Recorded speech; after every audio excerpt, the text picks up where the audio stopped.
వారము బయలుదేరి మన ఎద్దకు వచ్చారు. ఆ రోజు మరి ట్రైన్ లేట్ అవడంతో ఆ రోజు రాత్రి 1 గంట ఆ సమయం అయింది. దైవ సేవకులు ఆ సమయంలో దైవ సేవకురాలు కూడా ఆ సమయంలో మన మధ్యకి వచ్చారు. మరి నిజంగా దేవుడు అంత పరిచర్యను వారికి అనుగ్రహించినప్పటికీ కూడా అద్భుతమైనటువంటి పరిచర్యను వారు కొనసాగిస్తున్నారు. వారు ఈ వయసులో చక్కగా రెస్ట్ తీసుకుంటూ మరి వారి జీవితాన్ని వెళ్ళవచ్చు. కానీ వారు దేవుని పరిచర్యకు మరి ఈ విధంగా కొందరు హృదయాల్లో వాక్యం అనే పలక మీద హృదయంలో మరి ఆ పలక మీద వాక్యాన్ని రాసుకోవాలి, ప్రతి ఒక్కరు కూడా వాక్యాన్ని గుండె లోతుల్లో దాచుకోవాలి అని ఆ వాక్యాన్ని కంఠపాఠం చేయాలనేటువంటి దర్శనంతో మరి ఒక్కరోజు కూడా ఆయన ఖాళీగా లేరు.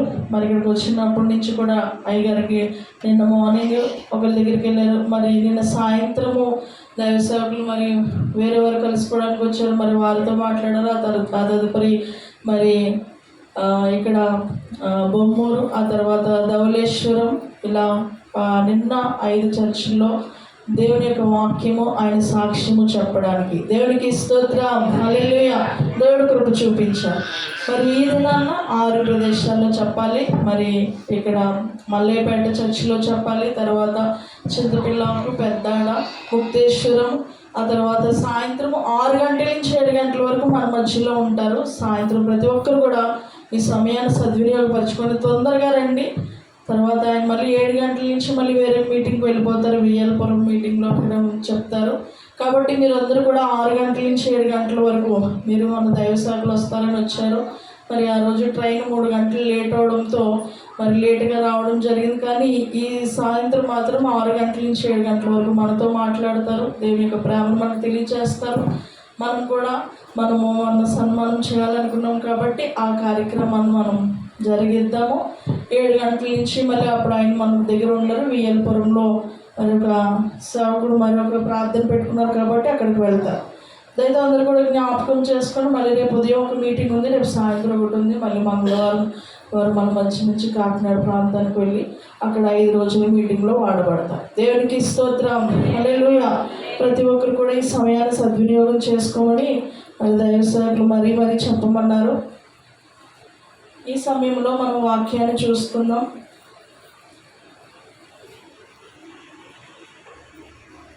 మత్తయి సువార్త 14వ అధ్యాయము. ప్రతి ఒక్కరు కూడా తెరవండి. మత్తయి సువార్త 14వ అధ్యాయము 22వ వచనం. వెంటనే ఆ జనసమూహములను తాను పంపివేయనంతలో తన శిష్యులు దోణి ఎక్కి తనకంటే ముందుగా అద్దరికి వెళ్ళవలనని ఆయన వారిని బలవంతం చేసెను. ఆయన ఆ జనసమూహములను పంపివేసి ప్రార్థన చేయుటకు ఏకాంతముగా కొండ ఎక్కిపోయి సాయంకాలం అయినప్పుడు ఒంటరిగా ఉండెను. నిజంగా మరి మత్తయి సువార్త కంఠస్థ పెడుతుంటే దేవుడు ఎన్నో ఆత్మీయ అనుభవాలు నేర్పించారు.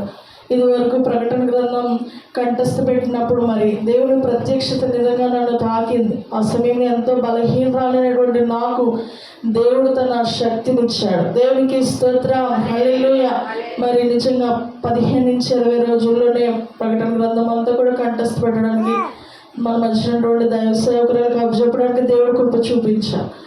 మరి ఈ మత్తయి సువార్త అప్పచెప్పడానికి మొన్నటి నెల మరి బాగా చదివి 15 రోజుల్లో మరి నాకున్నటువంటి హెల్త్ ఇష్యూ వల్ల సరిగా చదవలేకపోయినప్పటికీ దేవుడు జ్ఞానం ఇచ్చి ఈ దినం వరకు అప్పచెప్పడానికి దేవుడు కృప చూపించారు. మరి 22 అధ్యాయాలు అప్పచెప్పాను, మిగతా అధ్యాయాలు అప్పచెప్పాలి. మరి అతడు ఎవరు? యేసు కోసం చెప్తూ ఏమంటున్నాడు? అతడు మృతుల్లో నుండి లేచున్నాడు కాబట్టి అందువల్లనే అద్భుతములు అతని యందు క్రియారూపంలో వచ్చినాడు తన సేవకులతో చెప్తున్నాడు. ఎవరు యేసు ప్రభు అంటే మృతుల్లో నుండి లేచిన వాడు, పునరుద్ధానం ఇచ్చినటువంటి వాడు, పునరుద్ధానానికి అర్థం తెలిపినటువంటి వాడు యేసుక్రీస్తు అని తన సేవకులతో చెప్తుంటే యోహాన్ అంటున్నాడు, ఏమండి ప్రవక్తలండి ఆ రోజుల్లో మనుషులను చూస్తే వారి చరిత్ర అంతా కూడా చెప్పేసేవారు. వాళ్ళు ఏం చేస్తారంటే ప్రజలను మెప్పించే బోధ చేస్తున్నారు, కానీ నిజమైన ప్రవక్తలు ఎవరంటే ఉన్నట్టుగా చెప్పేవారే. దేవునికి స్తోత్రం, హల్లెలూయా. ఆ యోహాను కూడా ఉన్నట్టుగా చెప్తున్నాడు. ఆ హేరోదుని చూసి అంటున్నాడు, నీవు నీ సోదరుడైన ఫిలిప్పు భార్యను ఉంచుకుంటా న్యాయం కాదు. అతను ఒక అక్రమ సంబంధాలు ఉంచుకున్నాడని అతను చాలా సూటుగా చెప్తున్నారు. ఎవరైనా చెప్తారా చెప్పండి? రాజులతో ఎవరైనా అలా మాట్లాడతారా? ఏం చేస్తారు అలా మాట్లాడితే? ఇప్పుడు మనకు సీఎం గారు వచ్చారు, మనకి ఆయనకి ఏదో ఉందనుకున్నాం, మనం అలా మాట్లాడతామని చెప్పండి. వెంటనే చెప్పం. ఆయన వెళ్ళిపోయిన తర్వాత అలాగంటే ఇలాగంటే మనం మాట్లాడుకుంటాం. లేదంటే ఆయన ముందు మీరు చాలా మంచివారని మనం మాట్లాడతాం. కానీ ప్రవక్తలు ఏం చేస్తారంటే ఉన్నట్టుగా మాట్లాడతారు. యేసు ప్రభు కూడా బోధ చేసినప్పుడు ఏమండి, ఆ పరిసయ్యులు సర్దుకెళ్ళిన వారు యేసు దగ్గరికి వచ్చి, బోధకుడా నువ్వు సత్యవంతుడు అనియు, నువ్వు సత్యంగా బోధిస్తున్నావు కాబట్టి నువ్వు ఎవరి యందు మోమాటం లేనివాడు అనియు, ఎవరిని లక్ష్య పెట్టలేనివాడు అని ఆయన అలాగనే చెప్పేవాడు. వారు వచ్చి ఆయన శోధించడానికి అడిగేవారంట, ఒక సూచక్రియ చేయొచ్చు కదా, ఒక సూచక్రియ మాకు చూపు అని అడిగినప్పుడు ఆయన అన్నాడు, వ్యభిచారులైన చెడ్డతరం వారు ఒక సూచక్రియ అడుగుతున్నారు. ఎవరు ఒప్పుకుంటారు అలా అంటే? ఒప్పుకుంటారు ఎవరైనా? ఒప్పుకోరు. కానీ ఆయన ఉన్నట్టుగా మాట్లాడేవారు. అయ్యో వేషధారులారా, శాస్త్రులారా, మీరు ఏమండి గిన్నెను పల్లెను వెలుపల శుద్ధి చేస్తున్నారు కానీ మీరు లోపల శుద్ధి చేయట్లేదు, అది దోపుతోనూ అజితేంద్రియంతోనూ నిండి ఉన్నది అని వారిని చాలా సూటిగా మాట్లాడేవారు.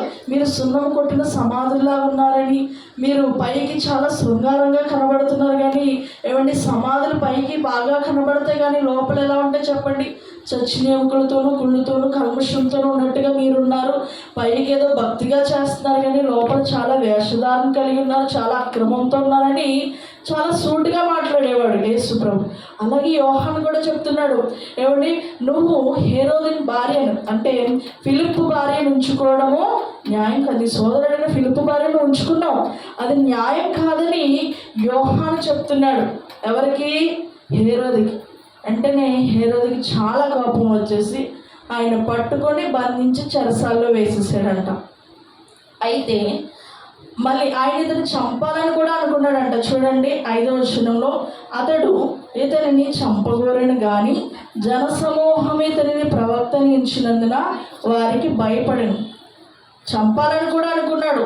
ఎందుకోసం అంటే తన తప్పుని బయట పెట్టాడు కాబట్టి. అందుకని సామెతల గ్రంథంలో ఒక మాట ఉంటుంది, పగవాడు లెక్కలేని ముద్దులు పెడతాడు, ఎవడు మేలు కోరి స్నేహితుడు ఏం చేస్తాడు? గాయాలు చేస్తాడంట. మళ్ళీ అవసరం లేకుండా పొగుడుతున్నారనుకో చెప్పండి, వారు మనకి చాలా గోతులు తవ్వుతున్నారని మనం అనుకోవాలి, మనం తెలుసుకోవాలి.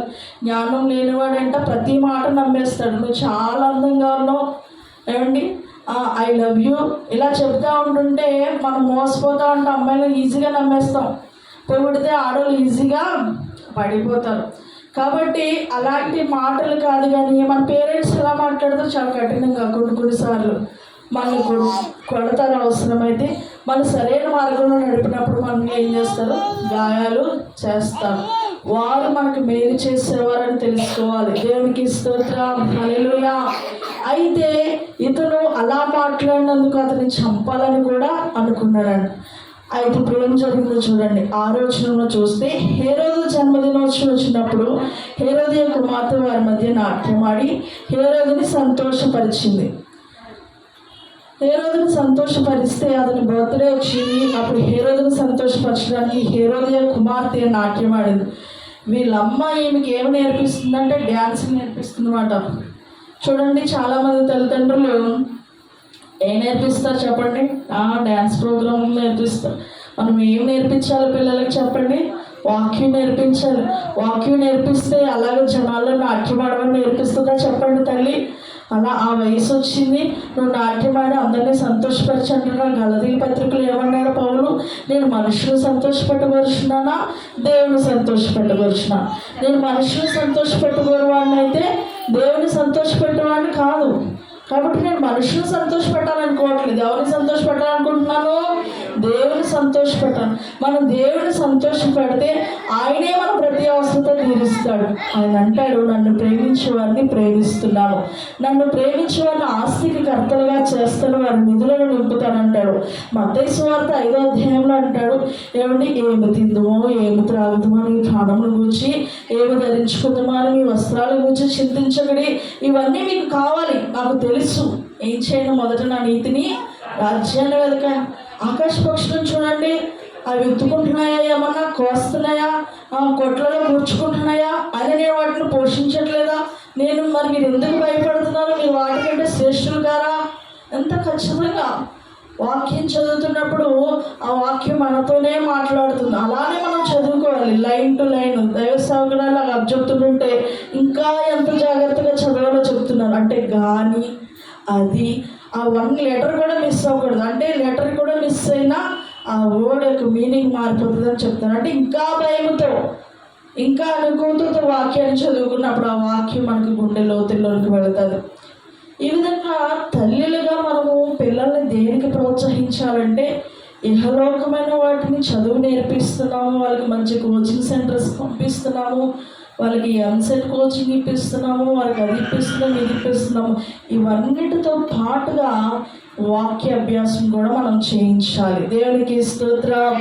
ఏమంటాడు భక్తులు, ఏమంటారు? మీ కుమార్తెలకు అంగలార్పు విద్య నేర్పండి, రోదనం నేర్పండి, వీధిలో పసిపిల్లలు లేకుండా, ఏమండి యవనస్తులు లేకుండా మరణం అందరినీ కబలిస్తుంది.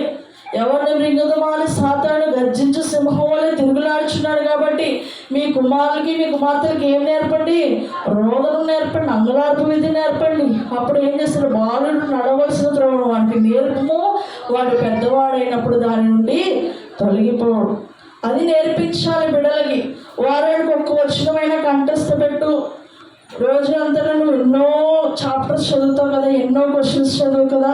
వచనం అంటే ఎంత పెద్ద ఉంటుందో చెప్పండి. ఒక పేజ్ ఉంటుందా? ఒక వచనం అంటే పేజ్ ఉంటుందా? ఎంత ఉంటుంది? 2 లైన్లు 3 లైన్లు. కనీసం రోజుకు ఒక వచనం కంఠస్థ పెట్టు. అప్పుడు వారంలో 7 వచనాలు అవుతాయి. అలా కంఠస్థ పెట్టు అని మీరు చదవలేకపోయినా మీ పిల్లల్ని ప్రోత్సహించాలి. మీరు ప్రార్థన చేసుకున్నట్లుగా వారికి కూడా ప్రార్థన నేర్పించాలి.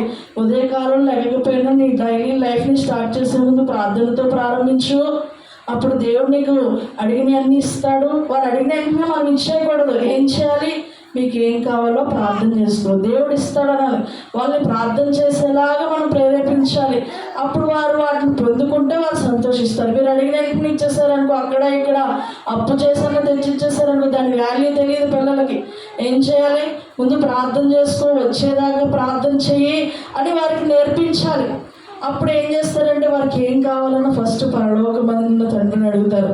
మీరు చెడ్డవారై ఉండి మీ పిల్లలకు మంచి నేను ఎరిగి ఉండగా మీ పరలోకము తండ్రి తను అడుగువారికి అంతకంటే ఎంతో నిశ్చయముగా మరి మంచి ఇచ్చింది కదా అని అంటున్నాడు దేవుడు మత్తయి సువార్తలో.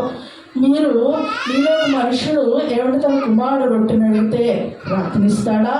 చేపని అడిగితే పాము ఇస్తాడా? ఇవ్వడు కదా. ఏది అడిగితే అదే ఇస్తారు కదా. అంటే మీరు చెడ్డవారి ఉండి మీ పిల్లలకు మంచివులు ఇవ్వాలనుకున్నప్పుడు పరలోకమందున్నటువంటి తండ్రిని, నిన్ను సృష్టించిన వాడిని, నీకు అన్నీ ఇవ్వగలిగినటువంటి దేవుడును, అన్నిటికీ సరిపోయిన వాటిని ఎవరిని నేను ఎందుకు ఇవ్వలేనని నువ్వు అనుకుంటున్నావు, ఎందుకు చింతిస్తున్నావు అని దేవుడు అంటున్నాడు. ఆ విధంగా మన బిడ్డలకి దేవుడి మీద ఆధారపడడం నేర్పించాలి. మనం కూడా దేవుడి మీద ఆధారపడడం ఎక్కువగా నేర్చుకోవాలి. ఈ వాక్యాలన్నిటిని ఎత్తుబట్టి ప్రార్థన చేయాలి. ప్రభువా, జనములు నీకు స్వాస్థ్యంగాను బూదిగాంతల వరకు శక్తిగాను ఇస్తానన్నావు అని ఈ వాగ్దానాలు ఎత్తుబట్టి మనం ఏం చేయాలి? ప్రార్థన చేయాలి. కొన్ని విషయాలు మనం చెప్పడం కాదు, మనం చూసి ఆటోమేటిక్గా నేర్చుకుంటారు. ప్రిన్స్కి ప్రతిరోజు పాలు ఏమన్నా వేడి చేసి ఇవ్వడం ఇవన్నీ చూస్తున్నాడు. తర్వాత నేను వాక్యాలు కంఠస్థ పెట్టుకుంటున్నాను, ఆయన చదువుకుంటున్నారు. మేమిద్దరు కూడా పాలు కలపలేదు తనకి. తర్వాత ఇద్దాంలే అనుకున్నాం. వాడు ఏం చేశాడంటే ఇద్దరు అడిగిన ఇవ్వట్లేదు, నీ స్టవ్ ఆన్ చేసేస్తున్నాడు. వెళ్ళిపోయి గిన్నె పెట్టేసుకుంటున్నాడు, గిన్నె పెట్టేసి స్టవ్ ఆన్ చేసేసుకుంటున్నాడు. ఎలా చైర్ లాగేసుకున్నాడు. అసలు అది ఏం చేస్తాడో చూద్దామని మేము చూస్తే చైర్ దగ్గరికి వేసేసుకొని గిన్నె తీసేసుకొని పెట్టుకొని పాలు డబ్బా తెచ్చుకొని పెట్టుకొని, చెప్పారా ఎవరైనా చెప్పండి? ఏం చేస్తున్నాడు? చూసి ఏం చేసుకుంటున్నారు. మన బిడ్డలు మనం ఏం చేస్తామో చూసి నేర్చుకుంటారు. మనం చేయకుండా చెప్తే వారు నేర్చుకోరు. మనం చేస్తేనే వారు చూసి నేర్చుకుంటారు.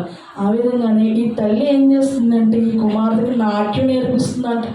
నాట్యం నేర్పిస్తే ఆ హేరోదు అంటున్నాడంట, ఈమె నన్ను సంతోషపరిచింది కాబట్టి ఈమె ఏమడిగినాను ప్రమాణపూర్వకంగా ఇచ్చేదని వాగ్దానం చేశాడు. 8వ వచనం చూడండి.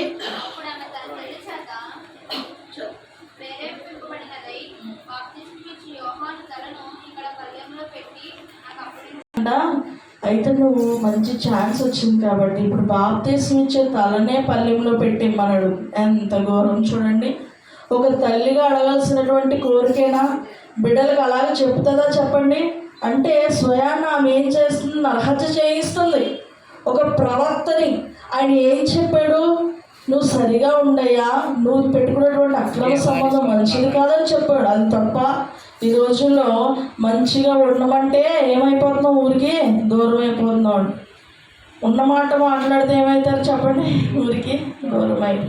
లేదు మీరు ఏం చేసినా సూపర్ అండి, ఎక్సలెంట్ అండి అని పొగిడేస్తే మనము చాలా మంచోళ్ళు.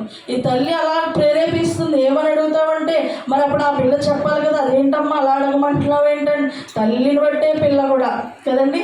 ఆ పిల్ల కూడా వెళ్ళి అలా అడుగుతుందంట. ఏమని అడుగుతుంది చూడండి, 9వ వచనంలో 8వ వచనంలో అడుగుతుంది. నాకు ఇప్పించమని అడిగింది, తల్లి చేత ప్రేరేపించబడి. అయితే రాజు ఆ మాట మీద దుఃఖపడ్డాడంట. కానీ ఆయన అందరిలో ప్రమాణం చేశాడు. రాజు చేసినటువంటి మాటను మార్చుకోడు. అతనితో కూర్చున్నటువంటి భోజనం చేసే వారందరూ కూడా ఆ మాట ఆలకించారు.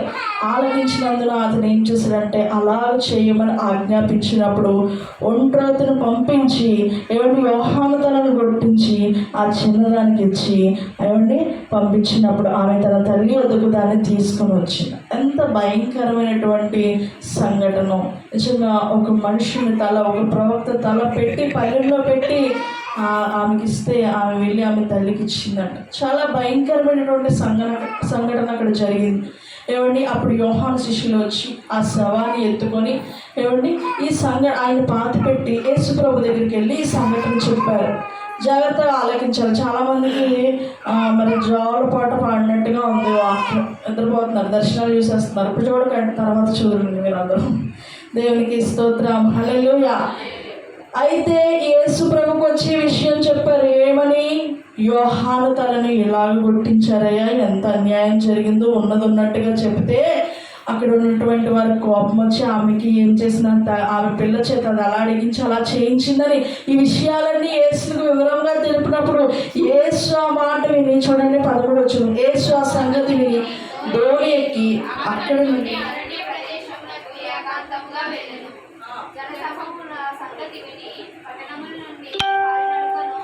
ఆయన వెంట వెళ్ళారు. యేసు సంగతి నుండి ఇంకెవరితోనే మాట్లాడలేదండి.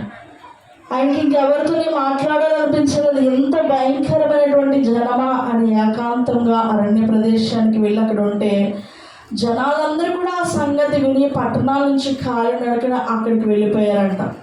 ఎందుకు వెళ్ళేవారంటే ప్రజలు అనేక మంది ఆయన దగ్గరికి అద్భుతాల కోసం వెళ్ళేవారు, ఆశ్చర్య కార్యాల కోసమే వెళ్ళేవారు. కాళ్ళు లేని వారికి కాళ్ళు వస్తాయని, గుడ్డి వారికి కన్నులు వస్తాయని, ఏమండి ఏదో ఒక అద్భుతం జరుగుతుందని జనసమూహాలన్నీ కూడా వెళ్ళేవారు. అయినా కూడా ఏమండి ఆయన వారి మీద కనికరపడి, ఏంటి ఇంత అన్యాయంగా యోహాన్ని చంపితే మీరు ఎందుకు మరి నిశ్శబ్దంగా ఉన్నారు? అలాగని అలాంటి క్వశ్చన్స్ ఏమీ అడగట్లేదు. చూడండి ఆ కింద వచనంలో ఆయన వచ్చి గొప్ప సమూహంను చూచి వారి మీద కనికరపడి వారిలో రోగులైన వారందరినీ కూడా స్వస్థపరిచాడు. మన దేవుడు స్వస్థపరిచే దేవుడు, మన దేవుడు అద్భుతాలు చేసే దేవుడు, మన దేవుడు ఉన్నది లేనట్టుగా లేనిది ఉన్నట్టుగా చేసే దేవుడు. ఎంత అన్యాయం చేసినా, ఎంత అక్రమంగా జీవించినా ఆయన దగ్గరకు వచ్చిన వారందరినీ కూడా స్వస్థపరిచాడంట. ఈ మత్తయి సువార్తలో ఒక దిక్కున ఉంటుంది, ఏమంటే మూగవారిని, గుడ్డివారిని, కుంటివారిని తీసుకుని వచ్చి యేసుప్రభు ఎక్కడ ఉంటే అక్కడ ఆయన పాదాల దగ్గర పడేసేసేవారంట. జనసమూహాలని గుంపులుగా సమూహాలుగా ఆయన దగ్గర పాడేస్తే ఆయన వారందరినీ కూడా స్వస్థపరిచేవాడంట. ఇప్పుడు సాయంకాలం అయిపోతుంది, ఇంకా ఆయన అందరినీ స్వస్థపరుస్తూనే ఉన్నాడు. అప్పుడు శిష్యులు అన్నారు, ఈ యేసుప్రభుకి పని ఏమి ఉండదు, ఇంకొచ్చిన అందరినీ స్వస్థపరుచుకుంటూ ఉంటాడు. ఇప్పుడు వీళ్ళందరికీ మరి కావాలి కదా, ఎక్కడి నుంచి వస్తే అడుగుదాం పదా అని శిష్యులు ఆయన దగ్గరికి వెళ్ళారు. సాయంకాలం అయినప్పుడు శిష్యులు ఆయన ఎందుకు వచ్చి, ఇది అరణ్య ప్రదేశం, ఇప్పటికే పొద్దుపోయింది, జనులు గ్రామాల్లోకి వెళ్ళి భోజన పదార్థాలు కొనుక్కుంటే వారిని పంపివేయమని చెప్పారు. అయ్యా ఇది అరణ్య ప్రదేశమయ్యా, ఇంత జనసమూహానికి మనం ఎలా పెడతాం భోజన పదార్థం? వాళ్ళు వెళ్ళి కొనుక్కోవడానికి పంపించే అంటే యేసు అంటున్నాడు, వారు వెళ్ళనక్కర్లేదు, మీరే వారికి భోజనం పెట్టండి అంటే వారు ఏమన్నారు చెప్పండి? వారు ఇక్కడ మన యొద్ద 5 రొట్టెలు 2 చేపలు తప్ప మరి ఏమీ లేదని అతనితో చెప్పారు. ఏముందనుకుంటున్నావు? పెట్టడానికి మా దగ్గర 5 రొట్టెలే ఉన్నాయి, 2 చేపలే ఉన్నాయి, ఎలా పెడతాం అంటే యేసు అంటాడు ఒక అద్భుతమైన మాట, వాటిని నా ఎద్దుకు తండని చెప్పి. దేవునికి స్తోత్రం, హల్లెలూయా. మనకున్నది కొంచెమైనా ఆ కొంచెాన్ని సమృద్ధిగా చేస్తాడు దేవుడు. మనకున్న జీతం వచ్చేది కొంచెమే అయినా అనేక మందికి అప్పించేవారుగా ఆయన చేస్తాడు. యెహోవా ఆశీర్వాదమే ఐశ్వర్యం ఇస్తుంది. నరుల కష్టం చేత ఆ ఆశీర్వాదము ఎక్కువ కాదు. చాలామంది డే షిఫ్ట్లు, నైట్ షిఫ్ట్లు, అవసరమైతే ఇంకా ఏమన్నా దొరికితే ఎక్స్ట్రా వర్క్లు కూడా చేసేస్తారు. అయినా అప్పులే ఉంటాయి, అయినా డబ్బులు ఉండవు చేతిలో. ఒకరికి ఇద్దామంటే డబ్బులు ఉండవు, వారు ఏమైనా కొనుక్కుందామన్నా డబ్బులు ఉండవు. నువ్వు ఒక జీతం చేసినా ఆ జీతాన్ని దేవుడు ఆశీర్వదిస్తాడు. దేవునికి స్తోత్రం, హల్లెలూయా. ఎప్పుడు యేసునందుకు దాన్ని తెచ్చినప్పుడు, ఎప్పుడు యేసునందుకు ఆయన ఇచ్చినప్పుడు ఆయన వాటిని చేతుల్లోకి తీసి విశ్వాసంతో అంటున్నాడు, పచ్చిక మీద కూర్చుని జనులకు ఆజ్ఞాపించు. అప్పటికి ఇంకా అద్భుతం చేయలేదు, అయినా ఆయన విశ్వాసంతో అంటున్నాడు, జనాలందరినీ కూడా కూర్చోబెట్టండి. వారికి ఆజ్ఞాపిస్తున్నాడు. 5 రొట్టెలు 2 చేపలను పట్టుకొని ఆకాశం వైపు కన్నులెత్తి వాటిని ఆశీర్వదించి రొట్టెలను విరిచి శిష్యులకు ఇచ్చాడు. చూసారా? ఈ అనుభవంలో కూడా మనం నేర్చుకోవాలి. ప్రభువా, ఇదే ప్రభువా మా జీవితం, దీంతో నెలంతా బ్రతకాలని చెప్పి మన కష్టార్జితాన్ని ఎత్తుపట్టి ప్రార్థన చేసుకోవాలి. ఇదే ఆహారం ప్రభువా, దీన్ని నువ్వు ఆశీర్వదించండి అని మనం యేసు దగ్గరికి మనం తీసుకుని వస్తే దేవుడు దాన్ని దీవిస్తాడు, విరుస్తాడంట. విరవబడినప్పుడే ఆశీర్వాదం. ఆ రొట్టెలను విరిచి, అది విరవబడకపోతే దానికి దీవించబడుతుందా చెప్పండి? దీవించబడకు. ఏమండి, ఒక కుమ్మరివాడు పాత్రను చేసినప్పుడు దాంట్లో సొట్టలన్నింటిని కూడా ఏం చేస్తాడు? సరిచేస్తాడు, మళ్ళీ తిప్పుతాడు. తను అనుకున్నటువంటి పాత్ర వచ్చే వరకు కూడా ఆ మట్టిని సదులు చేస్తూనే ఉంటాడు. ఈ లోపల మనకేమనిపిస్తుంది? దేవుని నమ్ముకున్నాను, మందిరానికి వెళ్తున్నాను, ప్రార్థన చేసుకుంటున్నాను, ఉపవాసం ఉన్నాను, దేవుని సన్నిధి కానుకలు ఇస్తున్నాను, అయినా నాకే సమస్య, అయినా నాకే ఇబ్బందులు, ఎందుకు వచ్చిన దేవుడా అనిపించేస్తుంది కొన్నిసార్లు. ఏం చేస్తారు? అలాంటి విత్తనాలు ఏమైపోతాయి? ధనమోహాలు, ఏమండి, అనేక విచారాలు అణచివేయబడినటువంటి విత్తనాలు ఏమండి ఎదుగుతాయా చెప్పండి?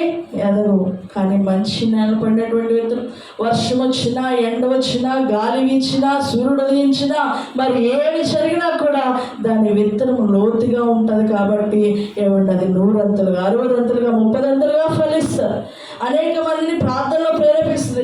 ఎన్ని సమస్యలు వచ్చినా నేను యేసుని మాత్రం విడిచిపెట్టను అనే విశ్వాసం నీకు ఉండాలి. దేవునికి స్తోత్రం. అంత గట్టి విశ్వాసం ఉన్నప్పుడే దేవుడు అద్భుతాలు చేస్తాడు. నాకు ఇల్లు ఇచ్చినా ఇవ్వకపోయినా నాకు యేసే దేవుడు. హల్లెలూయా. అంత విశ్వాసం ఉండాలి. దేవుడు ఇస్తాడు. నీ విశ్వాసాన్ని ఫస్ట్ ఆయన చూస్తాడు. మత్తయి సువార్త అన్నట్లో కూడా చదివినప్పుడు యేసు వారి విశ్వాసాన్ని చూసే అద్భుతాలు చేసి, గుడ్డివారు కూడా వచ్చినట్టునే మీకు కళ్ళు లేవు కదా అని వారికి కళ్ళు ఇచ్చేయలేదు. నేను ఇది చేయగలని మీరు నమ్ముచున్నారా? నేను మీకు ఏమి చేయాలి? ఇలా అడిగాడు. తూరు సిద్ధల ప్రాంతాలకు వెళ్ళినప్పుడు ఆ కనాన స్త్రీ వచ్చి ఆయన బ్రతుకులాడుకుంటుంది, అయ్యా నాకు సహాయం చేయండి, సహాయం చేయమన్నప్పుడు ఆయన ఒక మాట కూడా మాట్లాడట్లేదు. శిష్యులు అంటున్నారు, ఈమె మనం వెంబడి కుక్క పిల్లలకు వేట ఇప్పటి కాదని చెప్పాడు. ఆమె అంటది విశ్వాసం. అవును, నిజమే ప్రభా, కుక్క పిల్లలు కూడా తమ యజమాని బల్ల మీద నుంచి పడి రొట్టె ముక్కలకి ఆశపడతాయి కదా, నేను కుక్కనే, కానీ నీ బల్ల మీద నుంచి పడి 1-2 ముక్కలకే నేను ఆశపడతాను కదా ప్రభు. నన్ను జ్ఞాపకం చేసుకుని తగ్గించుకున్నప్పుడు ఆమె, అమ్మా నీ విశ్వాసం గొప్పది, నువ్వు కోరినట్లే నీకు అవునుగా అని చెప్తాడు. దేవునికి స్తోత్రం. వారి విశ్వాసాన్ని చూసి దేవుడు అద్భుతాన్ని చేసినట్లుగా మనం అక్కడ చూస్తాం. ఆ విధంగా జనాల్ని దేవుడు ఆజ్ఞాపించి, ఏమండి, వారికి శిష్యులకి ఇచ్చాడంట. శిష్యులకి ఎలా ఇచ్చాడు? వాటినన్నింటిని అద్భుతం చేసేసి ఏమండి అన్ని గంపలు ఇచ్చాడా? లేదు. శిష్యులకి ఇచ్చినప్పుడు శిష్యులు జనులకు వడ్డించినప్పుడు అవి అభివృద్ధి పొందిపోతా ఉన్నాయి. దేవునికి స్తోత్రం. హల్లెలూయా. వారందరూ తిని తృప్తి పొందిన తర్వాత ఇంకను ఏమండి ఎన్ని గంపలు ఎత్తారు? 12 గంపల నిండా. ఇంచుమించుగా అక్కడ ఉన్నటువంటి పురుషుల 5,000 మంది, స్త్రీలు పిల్లలు కాకుండా అంతమందికి అద్భుతాలు చేసి అంతమందిని ఆశ్చర్యకార్యంలోకి నడిపించి, చూడండి ఇప్పుడు ప్రాముఖ్యమైనటువంటి విషయంలోకి మనం వచ్చాం. ఇంత కార్యం జరిగింది కదా, ఇంత సమూహం అంటే ఏమండి, మన మీటింగ్స్లో మనం చెప్పారు కదా, ఎంత ఉంటుంది? చాలా పెద్ద సమూహం, మినిమం 20,000కు పైనే ఉంటారు. అలాంటి సమూహాలని దేవుడు స్వస్థపరిచాడు, అద్భుతం చేశాడు. వారందరికీ కూడా రొట్టెలు పంచిపెట్టాడు, అన్నీ చేశాడు కదా. ఇంక అలసిపోయి మరి రెస్ట్ తీసుకోవచ్చు కదా.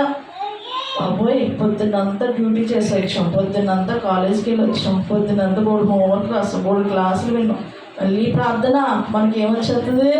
ఇసుకొచ్చేస్తుంది. చాలా పనులు చేస్తాను. వాళ్ళు బట్టలు ఉతికేస్తాను, గిన్నెలు తోమేస్తాను, తడిగొడ్డలు పెట్టేసి ఇంకేం చేస్తాంలే ప్రార్థన అని చెప్పేసి మనం ఏం చేస్తాం? రెస్ట్ తీస్తాం. కానీ యేసు ప్రభువులో ఉన్నటువంటి మంచి అద్భుతం చూడండి, మంచి లక్షణం మనం నేర్చుకోవాల్సింది. వెంటనే ఆ జన సమూహంలో తాను పంపివేనంతలో తన శిష్యుల్ని దోణి ఎక్కి తనకంటే ముందుగా అద్దరికి వెళ్ళవాలని వారిని బలవంతం చేసి ఆయన ప్రార్థన చేయడానికి ఏకాంతంగా కొండకి ఎక్కిపోతున్నాడట. దేవునికి స్తోత్రం, హల్లెలూయా. అంతమంది సమూహాలు వచ్చినప్పటికీ ఏమంటే వారందరినీ కూడా పంపివేస్తున్నాడు. మీరు వెళ్ళిపోండి, మీరు వెళ్ళండి అని శిష్యులు కూడా మీరు నాకంటే ముందుగా దోడికి అద్దరికి వెళ్ళండి అని ఒక ఏకాంత సమయం ప్రతిరోజు స్త్రీలు కానీ పురుషులు కానివ్వండి, బిడ్డలు కానివ్వండి, ఎవరి బిడ్డలు ప్రతి ఒక్కరు కూడా ఆలోచించండి, ఆలకించండి. మనము ఏకాంత ప్రార్థన అనుభవం ఉండాలి. దేవునికి స్తోత్రం.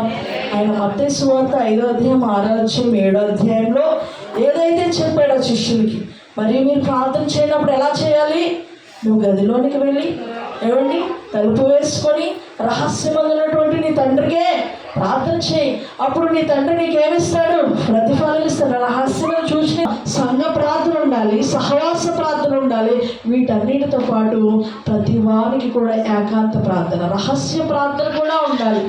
ఏమంటే కొంతమంది మందిరానికి వచ్చి మౌతిస్తేనే ప్రార్థన చేస్తారు, కొంతమంది సమూహంలోనే ప్రార్థన చేస్తారు. ఈ అనుభవం ఉండదు. యేసు ప్రభువు అంత సమూహానికి సజీవమైనటువంటి సాక్ష్యం మనకు దైవ సేవకుడు చెప్తున్నారు. ఒక స్త్రీ ఏమండి, ఆమె ఒకగానొక కుమారుడు ఉన్నాడు, చాలా అల్లారు ముద్దుగా మరి పెంచుకున్నది. అయితే ఎవరు వచ్చినా కూడా ఆమె ప్రార్థనలోంచి మాత్రం వెళ్ళదన్నమాట. అంతగా ఆమెకి ఏకాంత ప్రార్థన ఉంది. అయితే ఆ సమయంలో చాలా పెద్ద వర్షం వచ్చేస్తుంది, చాలా గాలులతో కూడినటువంటి వర్షం వస్తుంది. ఆ సమయంలో ఆ స్త్రీ ఏం చేస్తుంది? ఆ సమయం 3 గంటల నుంచి 5 గంటల వరకు ఆమెకి ప్రార్థనా సమయం కాబట్టి ఆమె గదిలోకి వెళ్ళి ప్రార్థన చేసుకుంటుంది. ఎవరో డోర్ కొడుతున్నారు, వినిపిస్తుంది. మళ్ళీ ప్రార్థన చేసుకుంటుంది. మళ్ళీ డోర్ శబ్దం వినిపిస్తుంటే ఆమె వచ్చి డోర్ తీసినప్పుడు ఎవరో ఒక మనిషి చాలా మరి రిచ్గా ఉన్నారు. అయితే బయట చూస్తే చాలా వర్షం వస్తుంది. ఆయన హాల్లో కూర్చోబెట్టి ఏంటండి అని అడిగినప్పుడు చాలా వర్షం వస్తుందని వచ్చామమ్మా, కొంచెం షెల్టర్ ఇస్తారన్నప్పుడు వెంటనే ఆమె షెల్టర్ ఇచ్చి ఏమండి ఒక టీ కొంచెం వచ్చిపెట్టి స్వామికి ఇచ్చేసి అతనికి ఇచ్చేసి, మరి నాది ఇది ఇప్పుడు ప్రార్థనా సమయం అండి, నేను ప్రార్థన చేసుకోవాలని మళ్ళీ తన గదిలోనికి వెళ్ళిపోయింది. మనకెందుకు అని చెప్పేసానని అనుకున్నాడు. వర్షం చూస్తే ఇంత తగ్గట్లేదు, అంత తగ్గట్లేదు, ఇంకా పెద్దదైపోతుంది, గాలి తుఫాన్లు ఎక్కువైపోతుంది, గాలివాన వచ్చేస్తుంది, వెళ్ళాల్సినటువంటి పరిస్థితి లేదు, బయటికి వెళ్ళే పరిస్థితి లేదు. ఒకవేళ అతను కారు స్టార్ట్ చేసుకుని వెళ్ళిపోదామన్న ఆ పరిస్థితి లేదు, చాలా భయంకరమైనటువంటి వర్షం వచ్చేస్తుంది. అయితే అతను ఆలకిస్తున్నాడు, అలా చూస్తున్నాడు, ఇంకా ఆమె బయటికి రావట్లేదు, ఏమీ మాట్లాడట్లేదు. సరే ఒకసారి చూద్దాము, గృహాన్ని చూద్దామని అలా చూస్తున్నప్పుడు ఆమెకి అతనికి ఆ గదిలోంచి చాలా రోదన ధ్వని వినిపిస్తున్నాడు. ప్రభువా, నా కుమారుని ఏ విధంగానైనా స్వస్థపరచండి తండ్రి, ఏ విధంగానైనా తను స్వస్థపరచు ప్రభువా. ఎవరు సహాయం చేస్తారో నాకు తెలియదు, కానీ నువ్వు నాకు వేరొక ఆదరణకర్తను పంపించు. ఏమండి, ఎవరి వైద్యుల దగ్గర తీసుకువెళ్ళాలో నా దగ్గర ద్రవ్యం లేదు, అక్కడికి ఫలానా వైద్యుడు వస్తాడంట, ఆ వైద్యుడి దగ్గర తీసుకెళ్ళడం నాకు ద్రవ్యం లేదు, నా పరిస్థితి అంతా నీకు తెలుసు ప్రభు అని ఏడుస్తుంది, చాలా ఏడుస్తూ ఇంకా ఆమె మాట్లాడడానికి కూడా ఆమెకి మాట రాక ఆ మూలుగుల ధ్వనితోనే దేవుని స్తుతించి ప్రార్థన చేసుకుని అలా ఏడుస్తుంటే ఇతనికి పరిస్థితి అర్థమైంది. అక్కడ బాబుని మంచం మీద చూశాడు, ఆ పరిస్థితి అర్థమైంది. ఆమె అంటుంది, అయ్యా ఇదిగోండి ఫలానా ప్రదేశంలో ఆ డాక్టర్ గారు ఎక్కడో అమెరికా నుంచి వస్తారంట, మరి అక్కడ ఆ డాక్టర్ గారి దగ్గర తీసుకెళ్ళేంత ద్రవ్యం నాకు లేదు, అలాంటి రోగం వచ్చింది బిడ్డకి, ప్రభువును స్వస్థపరిచినప్పుడు ప్రార్థన చేసి బయటకు వచ్చిన తర్వాత ఆ డాక్టర్ గారు అన్నారంట, అమ్మ నీ విశ్వాసం ఎంత గొప్పది, నిజంగా నీ ప్రార్థన దేవుడు ఆలకించాడు తెలుసా. ఆ డాక్టర్ గారిని నేనే అంటున్నాడంట. దేవుడు వెళ్ళిపోతుండగా మరి చాలా వర్షం పెద్దదైపోయింది. దేవుడు ఎంతగా నీకు అద్భుతం చేశాడంటే, నువ్వు ఆ డాక్టర్ దగ్గరికి వెళ్ళి అపాయింట్మెంట్ తీసుకోవడం కాదు, నన్నే నీ దగ్గరికి పంపించేశాడు. దేవునికి స్తోత్రం. చాలా ద్రవ్యం ఖర్చు పెట్టి అతని దగ్గరికి వెళ్ళాలి కానీ అతనినే ఆమె దగ్గరికి తీసుకొని వచ్చేసాడు. ఎంత అద్భుతం చూడండి, ఎంత ఆశ్చర్యము. నిజంగా ఎంత దేవుని కృప. ఆయన అంటున్నాడు, ఏమండి ఈ టైంలో నేను అక్కడ ఉండాలి, చాలా పలానా మంచి ఆపరేషన్ టైంలో నన్ను కావాలని ఇక్కడికి మరి చాలా ద్రవ్యం ఇచ్చి నన్ను రప్పించుకున్నారు. అయినప్పటికీ దేవుడు నన్ను కారు ఆగిపోయేలా చేశాడు, వర్షం వచ్చేలా చేశాడు. ఆమె ప్రార్థనకు కావాల్సినటువంటి ప్రకృతిని అంతా కూడా వాడుకొని ఆ వైద్యుడిని ఆమె పాదాల దగ్గరికి తీసుకొని వచ్చేసాడు. దేవునికి స్తోత్రం. ఏదైనా చేయగలిగినటువంటి దేవుడు. అందుకనే మనం ప్రార్థన చేసుకోవాలి. నీవే ఏదైనా చేయాలంటూ నీ కార్యాలకు ఎదురుచూ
దేవుడు ఆమెకి ఎంత అద్భుతంగా సమాధానం ఇచ్చాడు.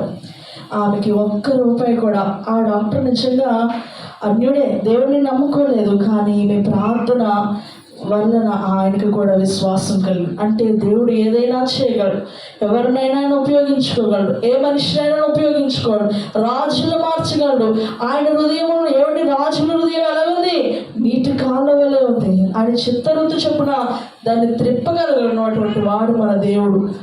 ఆయన ఎవరినైనా కూడా దేవుడి కోసం మనం నిలబడినప్పుడు అధికారులు కూడా మన పాదాల దగ్గరికి తీసుకుని వచ్చేస్తాడు. దేవునికి స్తోత్రం. మనకి ఏముండాలి? విశ్వాసంతో కూడినటువంటి ప్రార్థన ఉండాలి, ఏకాంత ప్రార్థన ఉండాలి, పట్టుదలగలిగినటువంటి ప్రార్థన ఉండాలి. ఒక అంశం కోసం మనం ప్రార్థన చేస్తామంటే అది పొందుకునే అంతవరకు కూడా దేవుని మనం వదలకూడదు. లూకాసువార్త 18:1 ఉంటుంది, వారు విసుకక నిత్యము ప్రార్థన చేయుండాలని వారికి ఉపమానం చెప్పు. అన్యాయస్తులే, ఆ న్యాయాధిపతి న్యాయం చేయడు. దేవుని భయం లేదు, మనుషుల భయం లేదు, అయినా కూడా ఆయన న్యాయం చేస్తున్నాడు. న్యాయానికి న్యాయాధిపతి అయిన దేవుడు, ఆయన తప్పకుండా న్యాయం చేస్తాడు. దివారాత్రాలు మీరు నాకు మొరపెడితే నేను తప్పకుండా న్యాయం చేస్తాను. ఈ అనుభవంలోకి మనం వెళ్ళిపోవాలి, ఏకాంత ప్రార్థనలోకి వెళ్ళిపోవాలి, పట్టుదల కలిగినటువంటి ప్రార్థనలోకి వెళ్ళిపోవాలి, విశ్వాసంతో కూడినటువంటి ప్రార్థనలోకి వెళ్ళిపోవాలి. ఈ విశ్వాసమైనటువంటి అనుభవం, ఏకాంత ప్రార్థన అనుభవం ఈ యేసయ్యకి కూడా ఉన్నట్టుగా మనం చూస్తున్నాం. ఆ కింద వచనాల్లో మనం చూస్తే చూడండి, 24వ వచనంలో, అప్పటికి ఆ దోణి దానికి దూరంగా ఉండగా గాలి ఎదురైనందున అలల వల్ల కొట్టబడుచుండెను. రాత్రి 4వ జామున ఆయన సముద్రం మీద నడుచుచు వారి ఎద్దుకు ఆయన శిష్యులు అనుకుంటున్నారంటే భూతం వచ్చేస్తుంది. రాత్రి 4 గంటలకి దోణి సముద్రం మీద వెళ్తుంది, తెల్లగా ఒక బట్టలు వేసుకుని దూరం నుంచి కనబడుతుంది. ఏమనిపిస్తుంది మనకి? దెయ్యం వచ్చేస్తుంది. బాబోయ్ అయిపోయాం, ఇక్కడితో మన లైఫ్ అయిపోయింది. దేవుడు అన్నాడు, అందుకొనేమో మళ్ళీ దేవుడు ముందెళ్ళిపోవడం అని పంపించేశాడు. ఇక్కడ చూస్తే దెయ్యం వచ్చేస్తున్నాడు, భూతం అని చెప్పుకొని భయంతో కేకలు వేసేస్తున్నారంట. అప్పుడు యేసు అంటున్నాడు, ధైర్యం తెచ్చుకోండి, నేనే భయపడకు. ఉదయకాల సమయంలో దేవుడు అంటున్నాడు, ధైర్యం తెచ్చుకో, భయపడకు, నేనున్నాను, నీ కార్యాన్ని సఫలం చేసే దేవుడు. హల్లెలూయా. నేను వింటున్నాను, నీ విశ్వాసాన్ని నేను చూస్తున్నాను. ఏమంటే చిన్న పిల్లలు కూడా చేసే ప్రార్థన ఆలకిస్తాడు, పెద్దవారు చేసే ప్రార్థన ప్రార్థన కూడా ఆలకిస్తాడు, చిన్న ప్రార్థన ఆలకిస్తాడు, పెద్ద ప్రార్థన కూడా ఆయన ఆలకిస్తాడు. ఆయన చెవులు వినడానికి ఏమీ మందమైపోలేదు. ఆయన అంటాడు, ఈ ప్రజల చెవులు మందమైపోయింది, వీరికి హృదయం క్రొవ్వింది. వీరు అనుకుంటున్నారు పెదవులతో ఆరాధిస్తున్నారు, కానీ వినడానికి, రక్షించడానికి నా చెవులు, నా చేతులేమి కొరచైపోలేదు, మందమైపోలేదు. వారు అడగాలనే కానీ అడుగు వాటి కన్నాను, ఊహించు వాటి కన్నాను నేను అత్యధికమైన మేలులతో వారిని తృప్తిపరుస్తాను అంటున్నాను. మనం అనుకుంటాం కొన్నిసార్లు అన్ని విషయాలు వేసైతే ఏం చెప్తాంలే అని అనుకొని మనుషులను ఆశ్రయిస్తూ ఉంటాం. కానీ మనం దేవుడిని ఆశ్రయించినప్పుడు దేవుడు తప్పకుండా వారి కోరికను తృప్తిపరుస్తాడు. ఉదయకాల సమయంలో ఆయన అంటాడు, ధైర్యం తెచ్చుకో, భయపడకు అన్నప్పుడు ఆ శిష్యులు, పేతురు ఎక్కడికి వెళ్ళినా కూడా ఫస్ట్ ఆయనే మాట్లాడేసేవాడు, ఏ విషయమైనా కూడా మాట్లాడేసేవాడు, తిట్లు తినేసేవాడు. అలాగే పేతురు అంటాడు, ప్రభువా నువ్వైతే నేను కూడా నీళ్ళ మీద నడిచి నీ దగ్గరికి వస్తానంటే అంటే సరేరా నడువు అంటే చూడండి ఆ వచనంలో ఆయన రమ్మనగానే 29 వచనం,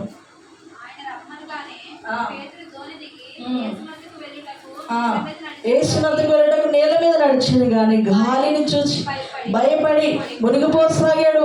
ఆయన సమస్యను చూస్తున్నాడు.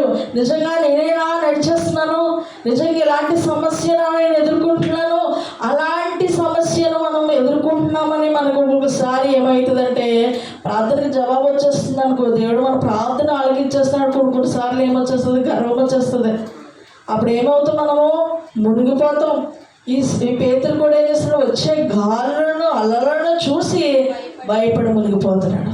అప్పుడు దేవుడు ఆయన అంటున్నాడు, అయ్యా నన్ను రక్షించు ప్రభువా నన్ను రక్షించు మనకి ఆకలి వేస్తే యేసు అని చేయి పట్టుకొని ఏమంటాడు, అల్ప విశ్వాసి ఎందుకు సందేహపడ్డావు.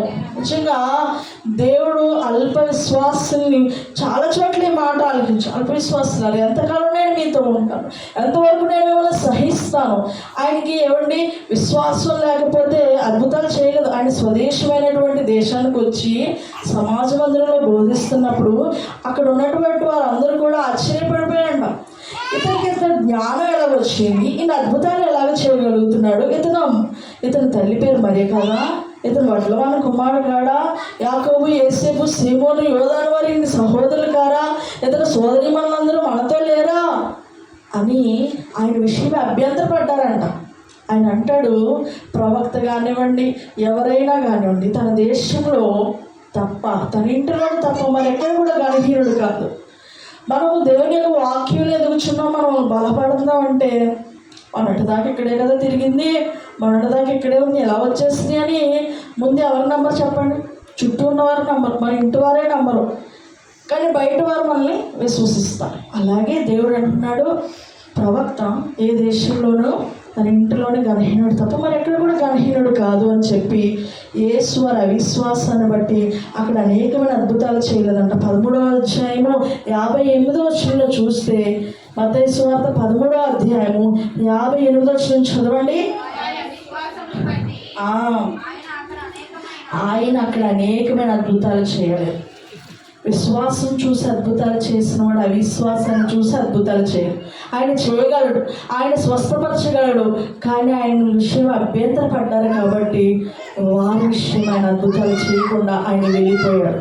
ఇక్కడ కూడా పేతురు అంటున్నాడు, అల్ప విశ్వాసి ఎందుకు సందేహపడ్డావు. ఈ ఉదయకాల సమయంలో నీతోనే మాట్లాడుతున్నావు. నువ్వే విషయంలో సందేహపడుతున్నావు, నువ్వే విషయంలో ఇంకా సంకోచిస్తున్నావు, నువ్వు ఇంకా అనుకుంటున్నావేమో ఆయన చేయలేడని, నువ్వు ఇంకా అనుకుంటున్నావేమో ఆయన నీకు ఉద్యోగం ఇవ్వలేడు, నీవు ఇంకా అనుకుంటావు ప్రభువా ఇంత మట్టుకు చాలు, ఇంతవరకు మమ్మల్ని దీవిస్తే చాలు, ఈ వీధిలో ఒక చిన్న గృహం దొరికితే చాలు, ఇక్కడిక్కడే ఉండాలి, ఇక్కడిక్కడే తిరగాలి, ఇక్కడ చిన్నదే దొరికేసినా చాలు మనం అనుకుంటాం. అలానే ప్రార్థన చేసి, నేను కూడా అలాగే ప్రార్థన చేస్తాను, ప్రభువా ఒక చిన్న గది ఉన్నా పర్వాలేదు సొంతంగా అందులో అడ్జస్ట్ అయిపోతాను ప్రభు, ఇలా ప్రార్థన చేసుకునేదాన్ని. కానీ దేవుడు అడుగు వాటికని ఊహించు వాటికని అత్యధికంగా ఇవ్వగలిగినటువంటి దేవుడు, భూమియు దాని సంపూర్ణతయు నావంటున్నాడు. మనం ఎందుకు అడగలేమంటే, నా ఫైనాన్షియల్ స్టేటస్ ఏంటి, నాకు వచ్చే శాలరీ ఏంటి, నేను ఎందుకు అడగలే. అలాంటిది అడిగితే ఇస్తాడా దేవుడు. ఒకవేళ ఇస్తే ఇంత లోన్ పెట్టుకుని ఎంత కట్టుకోవాలేమో, ఇలాగ మనం ఏం చేస్తామంటే ఈ సంగతులనే ఆలోచించుకుంటాం. మనుషుల సంగతులు నేను ఆలోచిస్తున్నావు కానీ దేవుని సంగతులను తలంపకి ఉన్నావు అన్నాడు. మనం ఒక డిజైన్ చేసుకుని ప్రభా నాకు 5 సెంట్ల గృహం ఇవ్వగలడు. ఎప్పుడూ విశ్వాసంతో అడిగినాం. డిజైన్ చేసుకుంటే ఒక ఆవిడ సొంత గృహం కోసము ప్రార్థన చేసుకుంటుందంట. ప్రభు అన్నారంటే నువ్వు గృహం కోసం అడుగుతున్నావు కానీ ఆ గృహానికి ఎన్ని బెడ్రూమ్స్ ఉండాలి, ఎక్కడెక్కడ ఉండాలి, ఎలా ఉండాలి, ఇవన్నీ డిజైన్ చేసుకుని అడగట్లేదు నువ్వు దేవుని. అందుకని దైవసేవకులు ఎలా ప్రార్థన చేస్తున్నారంటే ఒక పేపర్ మీద ఎప్పుడు గీస్తూ ఉండవు, కింద ఇల్లు ఉండాలి, పైన మందిరం ఉండాలి. ఇంకా ఆయన ప్లాన్లో బిల్డింగ్ చాలా పెద్దదిలేండి. అవన్నీ కూడా విశ్వాసంలో పొదుగుతున్నాయి.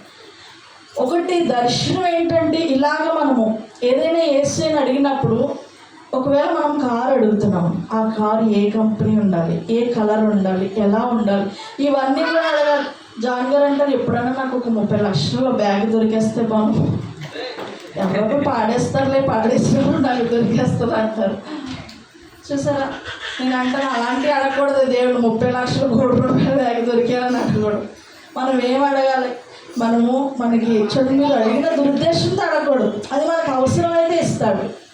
గృహం నీకు అవసరమే ప్రభువా, నేను ఎన్నిసార్లు గృహాలు మారాలి, నాకు సొంత గృహం ఎందుకు ఇవ్వలేదు ప్రభువా అని మనము దేవుని అడగాలి. ఇస్తానన్నావు కదా, ఈ వాగ్దానాలు ఎత్తుపెట్టు. పిల్లలు లేనప్పుడు ప్రభువా నేను ఇలా ప్రార్థన చేస్తున్నాను, ప్రభువా సొంత లేని దాన్ని వెళ్ళాలి కానీ కుమారులు సంతోషంగా తల్లిగాను చేస్తానన్నావు కదా. అసాధ్యమే, ఇది మనుషులకు అసాధ్యమే, వారైతే ఇది చాలా కష్టం అంటున్నారు. కానీ నువ్వు శూన్యంలో సమస్తాన్ని కలిగజేశానన్నావు కదా. నువ్వు పిల్లల్ని ఇస్తావని నేను ఎలా బోధించగలను? నువ్వు నాకు ఇచ్చినప్పుడే కదా నేను బోధించగలను. నువ్వు నాకు సొంత గృహం ఇస్తేనే కదా దేవుడు గృహం ఇవ్వగలని చెప్పగలను. ముందు నన్ను ఆశీర్వదిస్తేనే కదా దేవుడు ఆశీర్వదించగలని చెప్పగలను. ఈ విధంగా ఒక మనిషితో మాట్లాడినట్లుగా నేను దేవుడితో మాట్లాడదు. ఏ విషయం అడిగినా అది పొందుకునే వరకు కూడా ఆయన వదిలిపెట్టను. ప్రిస్కిలా గారు అంటారు, బాబు నువ్వు దేవుడిని ఏమడిగినా కూడా ఊపేస్తావు కృప, నువ్వు ఇచ్చేదాకా ఆయనతో నువ్వు ఫైటింగ్ చేస్తూనే ఉంటావే అన్నారు మనం ఆ గృహానికి లాస్ట్ క్రిస్మస్కి వచ్చిన. ఆ విధంగా మనం దేవుడిని అడిగినా కూడా ఆయనకి ఇస్తాడు. దేవునికి స్తోత్రం. విశ్వాసం చేతనే ఆయన పేతున్నట్టు అల్ప విశ్వాసి, ఎందుకు సందేహపడుతున్నావు, ఎందుకు ఆయన ఇవ్వలేడు అనుకుంటున్నావు, నువ్వు విశ్వాసం కలిగి ఉండన్నప్పుడు వారు దోణి ఎక్కినప్పుడు చూడండి 32వ వచనంలో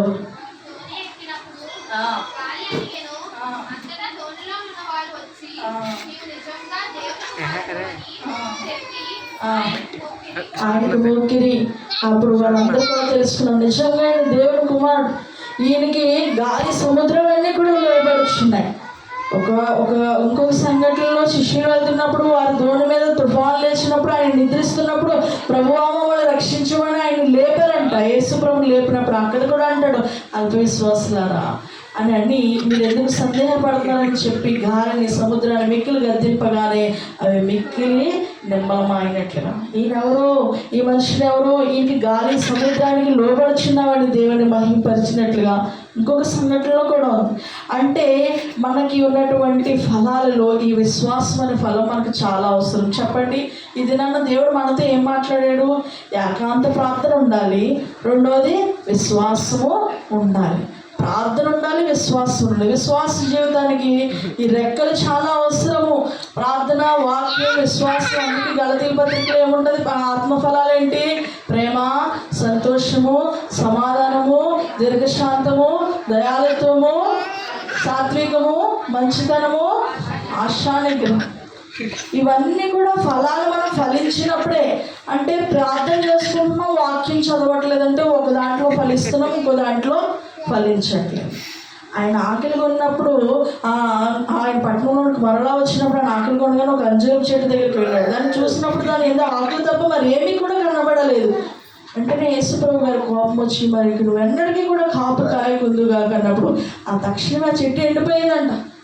అప్పుడు శిష్యులు అంటారు ఇంత త్వరగా ఈ చెట్టు ఎండిపోయింది ఏంటి అంటే ఆయన అంటాడు వారి మాట ఆలకించి ఈ చెట్టు మాత్రమే కాదు, ఈ అంజూరపు చెట్టులో జరిగింది మాత్రమే కాదు, ఈ కొండను చూసి నువ్వు ఎత్తబడి సముద్రంలో పడవేయబడదు గాక అంటే అది కూడా జరుగుతుంది. హల్లెలూయా, హల్లెలూయా. అంటే విశ్వాసం అనే ఫలము ఏమంటే విశ్వాస జీవితానికి చాలా అవసరము. ఫలాలు రోజు రోజుకి కూడా మనం అభివృద్ధి చేసుకోవాలి. ఆయన అడుగుతాడు, ఒక దినాన్ని లెక్క అడుగుతాడు. లూకా సువార్త 13వ అధ్యాయంలో మనం చూస్తే అంజూరపు చెట్టు కోసం మనం చూస్తే చూడండి, లూకా సువార్త 13వ అధ్యాయంలో మనం చూద్దాం. ప్రతి ఒక్కరు కూడా బైబిల్ తెలిసి చూడండి, ప్రాముఖ్యమైనటువంటి విషయాలు నేను కొద్ది నిమిషాలు ముగించేస్తాను. లూకాసు వార్త 13వ అధ్యాయం 6వ వచనంలో చూస్తే, మరియు ఆయన వారికి ఉపమానం చెప్పెను. అతడు దాని పండ్లు వెదకొచ్చినప్పుడు ఏమీ దొరకలేదు గనుక అతడు, ఇదిగో 3 ఏళ్ల నుండి నీ అంజూరపు చెట్టు పండ్లు వెదకుచున్నాను కానీ ఏమీ దొరకలేదు, దీన్ని నరికివేయము, దీనివల్ల ఈ భూమి ఎలా వ్యర్థమైపోనని ద్రాక్ష తోటమాలతో అన్నాడు. చాలు. ఇక్కడ మనం చూస్తే అంజూరపు చెట్టు ఎప్పటి నుంచి చూడండి, 3 సంవత్సరాల నుంచి దానికి ఎరువు వేస్తున్నాడు, నీళ్లు పోస్తున్నాడు, అయినా అది ఏమి ఇవ్వట్లేదు. 50 సంవత్సరాలు, 50 సంవత్సరాలు, 20 సంవత్సరాలు, ఇన్ని సంవత్సరాలు నీ మీద వాక్య ప్రవాహాన్ని విత్తినప్పుడు నువ్వు ఎందుకు ఫలించలేకపోయావు? ఆయన అడుగుతాడు. ఆయన అంటాడు, పిమ్మట ఆయన ఏ పట్టణాల్లో విస్తారమైన అద్భుతాలు చేశానో ఆ పట్టణాల వారు మారు మనసు పొందకపోవడం వలన ఆయన వారిని ఇట్లు గద్దింపసాగాడు. ఎలా అంటే, అయ్యో కొరాజీనా, అయ్యో బెత్సైదా, నీ మధ్య చేయబడిన అద్భుతాలు తూరు సీదోను ప్రాంతంలో చేయబడిన ఎడల ఆ పట్టణమును వారు పూర్వమే గోడగట్ట కట్టుకుని ఏమంటే మారు మనసు పొందిందురు కదా. నీకు చేస్తున్నాను అద్భుతాలు, వాక్యాన్ని నీకు వినిపిస్తున్నాను, నీకు చెప్పే కన్నా వేరే వాళ్ళకి చెప్తే వాళ్ళు మారు మనసు పొందరు. ఇంత ప్రవాహం మీద ప్రవహిస్తున్నా కూడా నువ్వు దేవుని వాక్యాన్ని నమ్మట్లేదు అంటే ఆ దినాన్ని ఆయన ఏం అడుగుతాడంటే లెక్క అడుగుతాడు. దేవునికి స్తోత్రం, హల్లెలూయా. ఆయన లెక్క చూసుకొని మొదలుపెట్టినప్పుడు ఏమండి, ఆయన దగ్గరికి ఒక దాసుడు తేబడ్డాడు. అతను 10,000 తలాంతులు వచ్చి ఉన్నాడు. చెప్పండి, ఎన్ని తలాంతులు? 10,000 తలాంతులు వచ్చి ఉన్నాడు. అయితే వాడిని అంటున్నాడు, నీ అప్పు అంతా కూడా కట్టే అంటే ఆయన ఏమంటున్నాడు, అయ్యా నా దగ్గర ఏమి లేదు, కట్టడానికి ఏమి లేదు, నాయనలో ఓర్చుకొని సాగిలపడి ఆయన బ్రతిమలాడుకుంటుంటే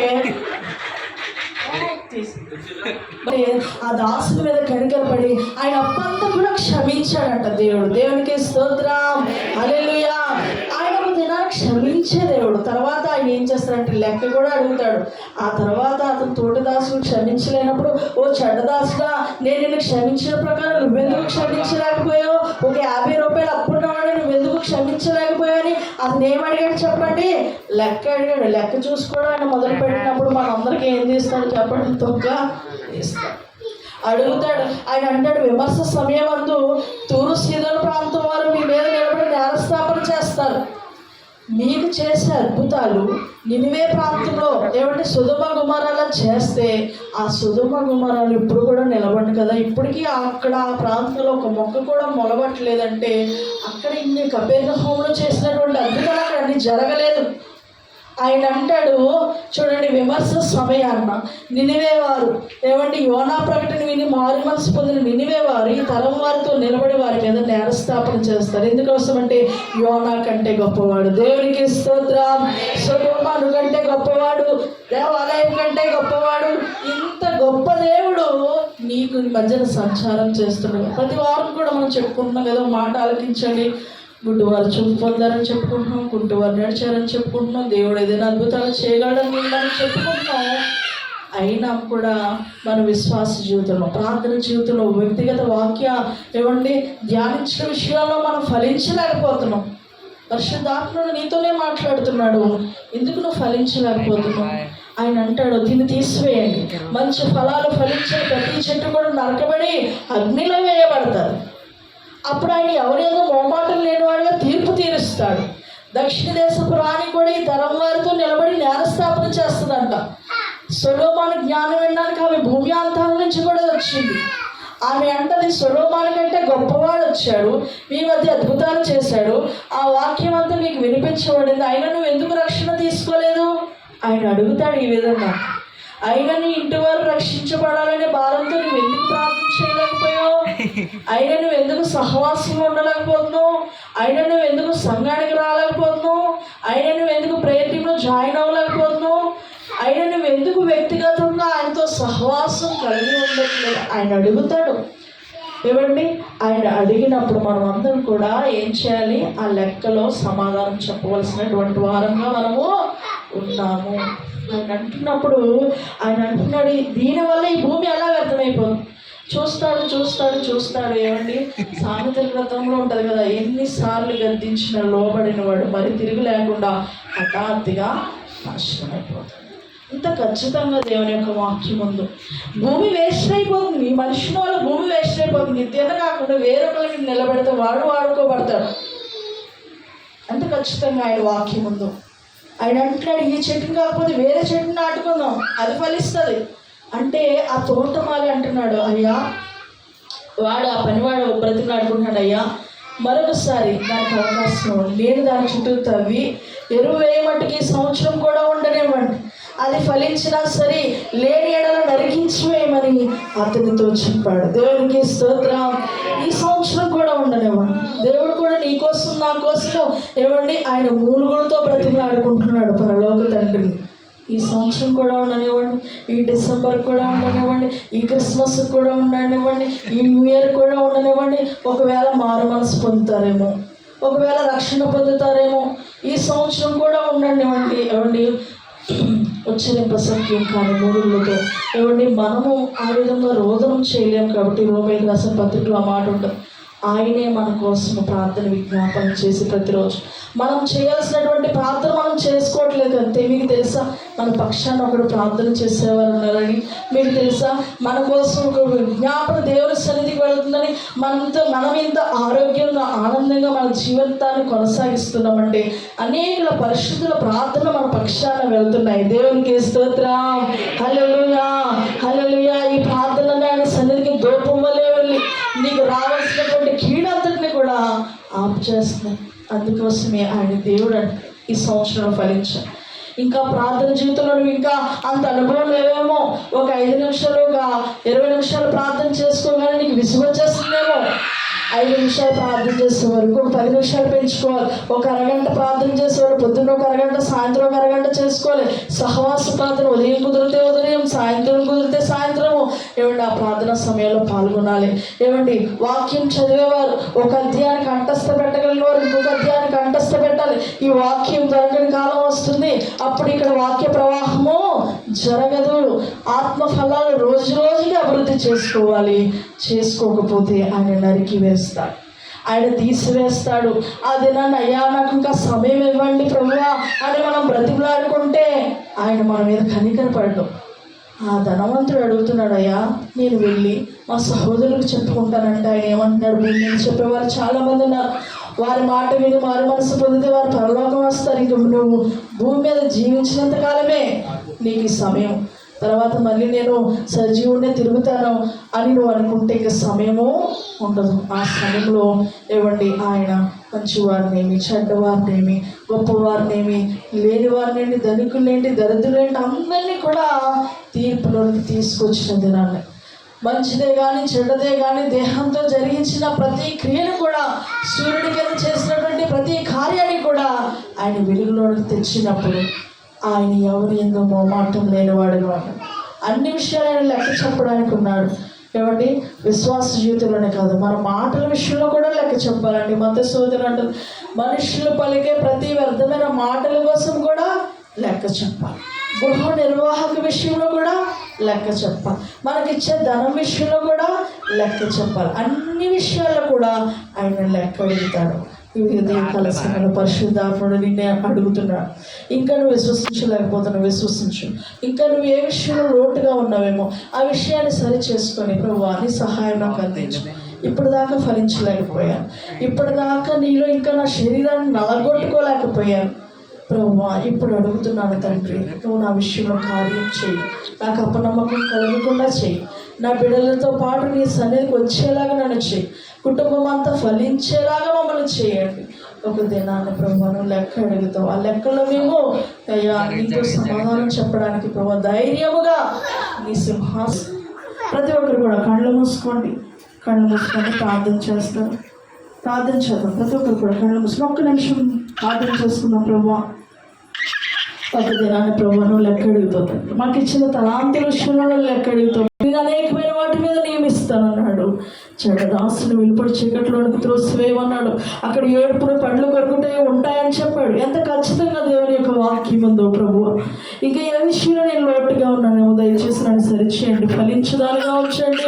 ఆత్మీయుల మెలుగుతులను అనుగ్రహించండి. ఎక్కువ ప్రార్థన అనుభవం నేర్పించండి. వాక్య అనుభవం నేర్పించండి. కంటత అనుభవం నేర్పించండి. ప్రభువా నీ సన్నిధిలో